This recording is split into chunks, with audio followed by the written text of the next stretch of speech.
if you're a jiu-jitsu athlete, there's 3 major areas of the body that you could be focusing on alongside all your key lift work, and we're going to review it in this video. So the first one is going to be your neck. I think it's really important that we would train our neck in jiu-jitsu, and I believe that it's one of the sports. There are few sports that really warrant dedicated neck training, but jiu-jitsu is definitely one of them. Your neck will get a particularly hard time in no gi more so than gi, but I think pretty much the neck training is justified across the board.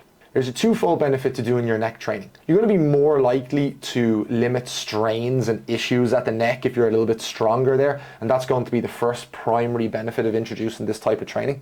But then the secondary benefit is the stronger that your neck is, the less likely that you are to be concussed. And whereas getting concussed is an individual event that is, can happen to anyone, and no matter how strong your neck is, you may still get concussed. Insofar as how we introduce the neck training, I recommend people just buy a neck harness. They're about 20, 30 euros, and they're really good. You can just bring them with you to training. You have access to a variety of different movements. You can attach them to free weights and cable machines. And as a consequence of access to this piece of equipment, you can really tick all the boxes with your neck training and very quickly see a huge benefit of introducing this type of training, as it's more than likely something that you haven't done before.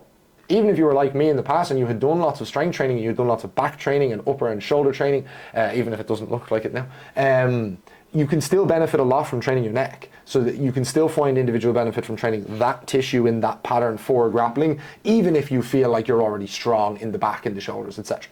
Okay, so that's the neck covered, and then the next thing that I'm going to talk about is your adductors. The adductors are somewhat overlooked, and not many people train this muscle group at all, but it's a really big muscle group. It's as big as your quad. There's 4 adductor muscles in the muscle group. It's a really big muscle, and it is involved in jiu-jitsu quite a bit.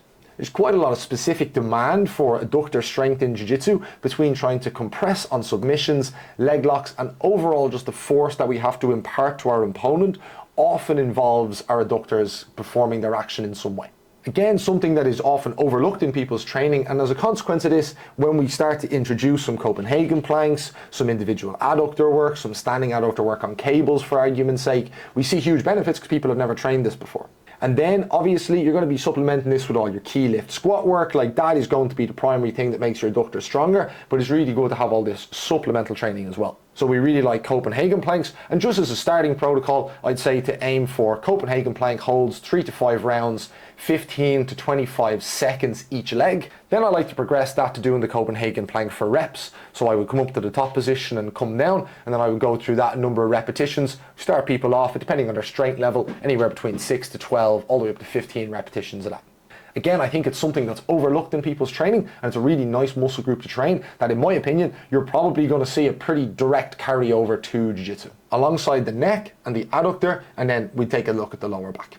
And when I say take a look at the lower back specifically, obviously, as I've caveated before, we're going to be training our lower back through our key lift work, our hinge work, but it's really nice to have specific range of motion work for the lumbar spine as well. There's a load of different ways that we like to train the lumbar spine. My favorite thing without a doubt, and I have a very small gym, one of the only pieces of equipment that I have in my gym is a 45-degree hyperextension. I think for general population and jiu-jitsu athletes, there's a lot of benefit in having a stronger lower back. And I've had so many people come into my gym complaining of lower back issues, and we just get them to do lower back raises for like 6 months to a year, and all the lower back issues go away. And I'm not pretending that's like some bullshit panacea, like that you could just have any lower back issue will be solved with loads of 45-degree extensions. That's bullshit, obviously. But some people are just really weak there, and they just need to be stronger there. And once you make them a lot stronger there, it massively improves. And I hugely see this with jiu-jitsu athletes as well. Literally last night, one of the guys, Aaron, was telling me that he used to come in and do the 45-degree extensions for sets of 15 body weight. And I remember putting him on that machine and thinking, God, he's going to find this really hard. And he did. He was shaking, the entire time. His lumbar spine, his erectors trying to fire to bring his trunk up each time. And then last night he was doing them for 4 sets of 6 with a 27.5 kilo dumbbell. So it's something that just wasn't being addressed in the training, and now it is addressed in the training, and he fucking lower back feels way better on the mats as a consequence. And again, it's one of those things alongside the neck and the adductor that when I say to people, have you ever trained your lower back before? Have you ever used a 45-degree extension or a reverse hyperextension before? They're usually like, no. And then they usually say something, and I feel like people are somewhat scared of training their lower back, and they feel like if they do deadlifts the wrong way, they're going to hurt their back. They're not wrong in that, but that just seems to be such a pervasive way of thinking that people tend to avoid this realm of training entirely. Like the adductors and the neck, the lower back is so prevalent in jiu-jitsu in how it works throughout the sport that you really can't get away with not making this part of the chain strong. Like, it's going to be involved massively when you wrestle to maintain a stability between your upper body and your lower body and have that connection from shoulder to hip. You're going to need to be really strong in your lower back to maintain that tension and extension like that. You're going to need to be really strong in flexion so that you can invert and play guard properly. And there's a myriad of different positions. It shows up in like twisting and rotating as you're like trying to defend passing and that sort of thing. You know, any sort of inversion and bolo game involves you to twist and reach, and there's a huge amount of demands for the lower back in training, and it's the sort of thing that if we make this stronger, again, like the neck and the adductor, we're probably going to see a really nice return on that time.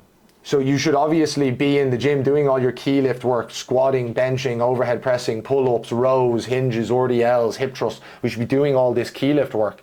But then when we look at our supplemental work, I think those three areas are definitely something that you should first then look at. And I really believe that these are areas that are mainstays in jiu-jitsu strength and conditioning. And I'll program these with effectively everyone. And when it comes to putting our time into things, because we're trying to balance all the work and all the family and all the life and business and sport and jiu-jitsu and then getting to the gym, we want to be really efficient with the time that we do spend so that we know we're getting a good return on that time. In my opinion and in my experience over the last couple of years working with jiu-jitsu athletes, it's these three areas that you should definitely focus on. And if you found that useful, I've included all of these types of training in a program in the description below, and I'll send you that. If you just go click on the link below, put your email address in, I'll send that your way. It'll be a really nice way of you getting a load of key lift work integrated with a load of accessory work like I've ran through in this video, and I've gone ahead and done all the thinking for you, and it's fucking well better program than what you're going to come up with yourself. So just go to the link below and give me your email address, I'll send it to you, and you'll be well set up with that. Thanks for taking the time to watch the video today. I hope you learned something useful for this. Add it to your own program, but you're much better off just getting the program that has all this in it. So let me send that your way. Either way, I hope you have a good day. I'll chat to you again soon.